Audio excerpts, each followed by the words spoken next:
Starting off here with the ban on towards Xborg as well as Kanya, and we're talking about RRQ over on the blue side as well as Todak on the red. Now starting off here, we're looking at what Vin has to take off on the table, and it will be the Masha negating members of Todak from going in for that split push. I absolutely agree with the Masha ban. Xbox is a typical opening, but Masha, you are stopping Todak from going for that direct Hellcat Masha, the Masha +1 split push composition. And if you're Todak right now, you should be expecting this to happen because RRQ, they have been watching Todak show a lot of their hands in that Group C fight just to secure this first place. And if anything, they need a backup plan to deal with RRQ.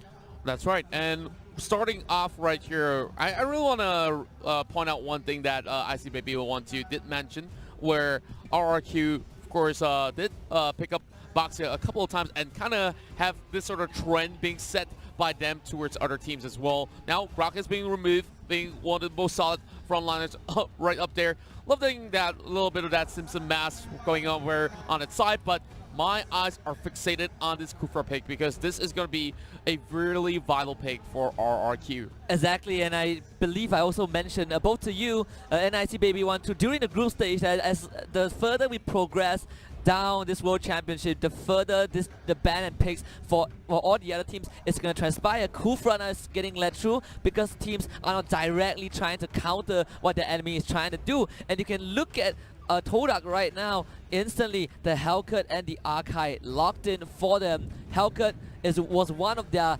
pillar of Todak's draft. It's going to be on Chiku. Well, I'm not too sure how the Archive leapfrog towards the third pick, but of course there's only two picks for the side of Todak for the time being. Now back towards the side of Liam as well as Sin, as we'll see another two picks for themselves as well. So slowly stacking this one up. I do believe that it will be great for them to actually match up with a tank coming to the table, or even the fighter in that sort of sense, and that will be the Tamas being locked in alongside with the Esmeralda. Really safe choices, if I must say, and Esmeralda has been frequently being banned out during the group stages as well. Now, speaking of Boxia, that will be Iwan here securing that one for Team Todak. Yeah, and you talk about the trendsetter from RRQ. They did play the Boxia, I believe, against Evo Singapore in Group A, the direct counter to Hylos. And the one team that made Boxia the monster that he is undoubtedly 10-second gaming plus. The Boxia on Surrey was absolutely amazing. Todak taking a page off of that. RRQ, they banned out the Kimi. That's right, and we're slowly heading in towards that phase number 2 as well, as we see, of course, as you mentioned, Kimi being banned away. But I'm looking at that Boxer pick once again. You speak about that Hala, so they're trying to negate that Hala pick going over in favor of RRQ, and maybe they might just be able to pick that one for themselves, but instead they axe it away. So for the side of Todak, yeah, they do have some pants instead. They actually banned out the Hylos, so for RRQ, there's still a couple of choices to go for. You have the Gato Kacha, we've seen a couple of times. You do have the Lolita, which is kind of the go-to tank if you look at the heroes that are not available anymore.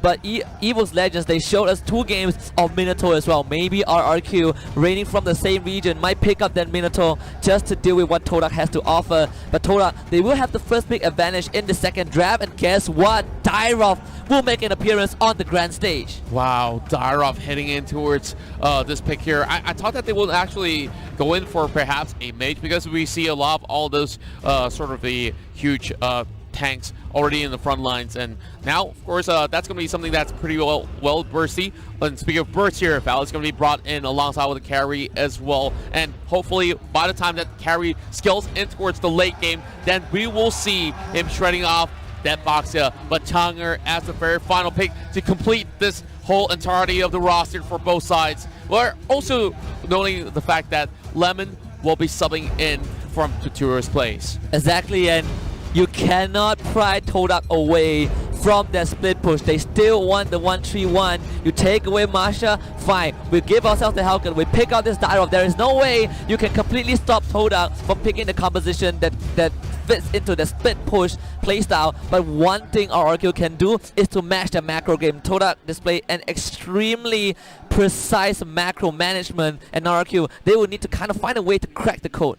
Yeah, and believe that for the side of Todak here, that you always have a plan B if their plan A fails, such as when they are attempting for a turtle. There's always going to be somebody pushing one of these lanes, and whenever there's that sort of that split push being done, it's going to be a sort of like a bait and switch. If they do appear anywhere across the map, then they will have to pick either one of these objectives to actually be given out away, and that's how they slowly make their enemies choose a sacrifice in towards that matchup and slowly regain that lead. But RRQ, they're no strangers to this sort of strat as well. And you mentioned about that 1-3-1 being into effect. I'm not too sure. How is the likes of Todak going up against this formidable opponent? And RRQ here, definitely the favorites from the Indonesian side to also take that game. I've said it so many times before, and it's really evident that Lemon is indeed one of the best players in the world. Exactly, and if you talk about Dial, I believe I've said it before in the group stage, good versus 1 Gideon Q agrees, good against 1 versus 1, but if you need to deal with the entire team, Dial is just ineffective and is not that great of a hero to kind of team fight. So Todak, they want to split out the map. Evo Gaming against Todak during Group C was one of the best case studies that you can look at of how Todak just slowly pry Evo Gaming apart and won the macro game, even though they were on the back foot. Yep, and that game itself, we saw them slowly tearing towers after towers, and I just love the graphics. You can see a little bit of that stadium being filled up as well, as of course each of these roles will be taken out, and I'm really fixated on that mid lane as well, because Moon, he will be facing off the likes of Jago or even the likes of Lemon as well. So in that sort of sense, it really depends on how they're going to be actually faring this one out in that mid lane fight, and we'll see who will be scaling in towards the late game. It's time for us to head into match 1, game 1. We'll have RRQ versus Todak. It's finally time, Contra. It is finally time. The main event. Teams will fight with their lives. They will fight for their lives. RRQ against Todak. Indonesia against Malaysia. There's no better way to start off this upper bracket. Well, speaking of that, of course, we know that there is a huge tension between the two countries. They've been arguing who has the best MLBB players. Well, both sides, of course, supporting their own home country as well. Now it's time for them to prove a point. Lemon over top side here, slowly taking out all these minions as we see a little bit of that sort of movement hitting in towards the jungle, and it will be a 1 versus 2, forcing the flicker away from Lemon. Yeah, that is the start that Todak wants. You want to win the macro game, you need to make sure that RRQ have no utility, have no talents to work with. And now Liam comes in with the arrival, they engage, the bouncing ball to stop Nernas in his tracks, but no kills for RRQ just yet. Todak, they hold on. Wow, Rejuvenate being used up as well, but here comes Jago joining into the picture as well. Chico for the flicker! That's a big first blood hitting into the hands of Todak as we see instant reflux coming for RRQ as well. Blow for blow, Nanas arriving to the scene, but instead he's getting chased out by Jago. Is there and there we go! Another kill heading towards the back of Jago. There was no way that Baksha could have escaped. Jago was on the way to level 4. You have the falling star to follow up regardless, but Todak, absolutely amazing response to get that counter kill. Chico, we talk about keeping an eye on this Hellcat. That first blood was something that Lemon did not expect to happen at all. Wow, the arrival. And every single spell was being used up in that sort of skirmish. But now, look at Liam as well as Jago pushing over the top side as well as the jungle as well. Trying to actually steal a couple of these camps, but Nanas is safeguarding some of all these camps by himself. So, of course, you don't really want to fully commit to his Voxia. And now Chiku gets a little bit of that upper hand as we see Turtle of course being slain. But Liam, there we go! Liam not gonna survive that, but the Tyrant's Rage almost kills off Nernas. Valiant attempt, great attempt in fact. The fact that the Chiku got the first spike burst on top of Liam, bringing him down to less than half health, that was why they were able to kill him off. But if any other case, I think Liam would have survived that, no problem. But now Chiku is going to get scary. 2-1-1. This early lead is going to benefit Hellcat so much, especially when they're dealing with carry. The gold grab doesn't show much difference just yet, but a little lead might be all our Todak need. And now Jago goes for the engage. not able to steal the buff away, but the rest of RRQ are going to collapse in. Nurna will call out with the torches poisons, not able to escape, but the re-engage from Meanwhile, the Hurricane Dash splits Liam for the rest of his team. Lemon is Dado, jumps right in, gets stunned by the Boxer. Here comes the Knight, the light has been turned off. Chico right in, and Todak find 2. Wow, the huge invade started off right there as we saw Liam getting pummeled out, and there was nowhere that Kufa could have escaped. And now even Lemon faltered for the second time coming. Todak here staying real strong, and you know what? The 6th member of the team are definitely the crowd.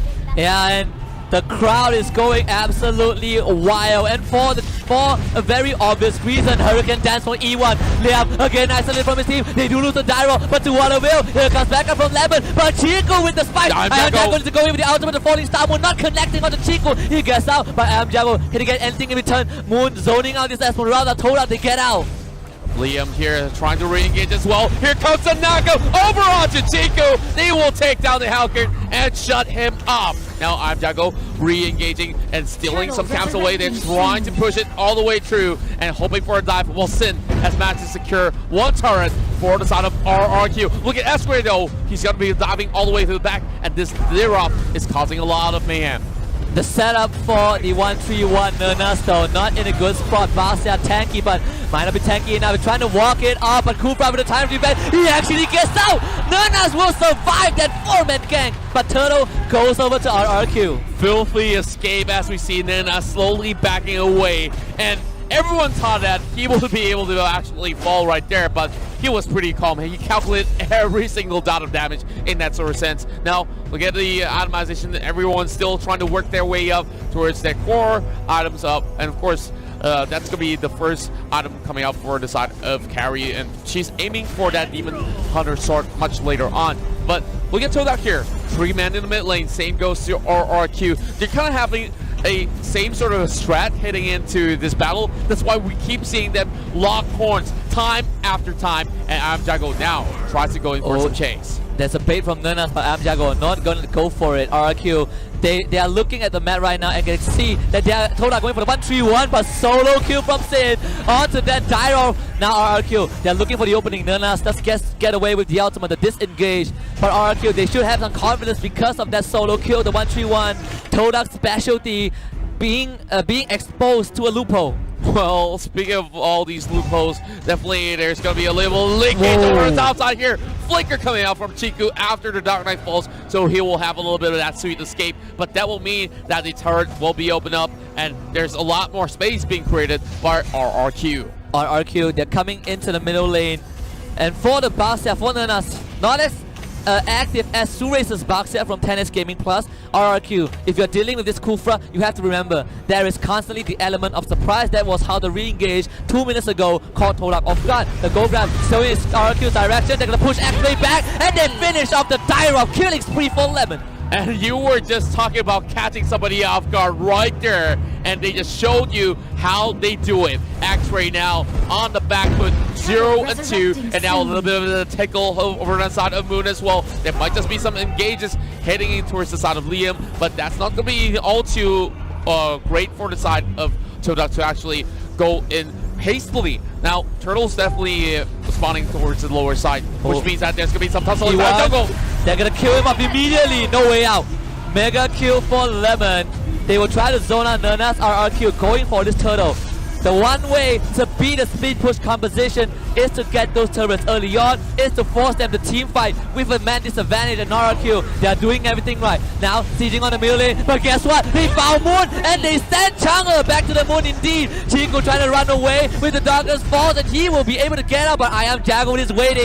Chico, they want some fruits. RRQ is hungry. They will find a mega kill for the Esmeralda. I am Jago, now 4-0. We're seeing a little bit of that change of tides as we see RRQ now getting a little bit of that slightly, only 2k of the difference, but I'm Jago trying to set up the dive, but there's no point engaging towards Nurnas. Nurnas just slowly falling back, and well, over on the top end, they still have not destructed that tier 1. So for the side of RRQ, they're focusing on towards that mid lane so that they can easily roam across those jungles here. Now, starting things off, I would say that members of Todak, got to be really careful on their positioning because we see a little bit of that error being forced, especially when they hit for those turtles. Exactly, and I pointed out, Dyrov not good in team fighting situation. His only purpose, his sole purpose this game is to synchronize himself with Chiku, with the Hellcat to go for the split push.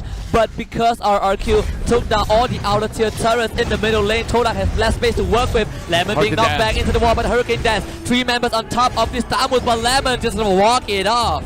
Well, he didn't even bother at all. He knew that they don't really have that much of a damage output. As we're looking at our RQ here, being pretty much well tanky in that sort of sense as well. And Jago here soaking the damage with the Esmeralda. Oh, the stun. But there we go. Liam re-engage. Liam with the Tyrant's Revenge gets the bouncing ball into Nurnas. He does find 3 RQ. They know they're going to play this slow. The split push continues from Todak. This is where Dyrov starts to be effective, pushing out that bottom lane.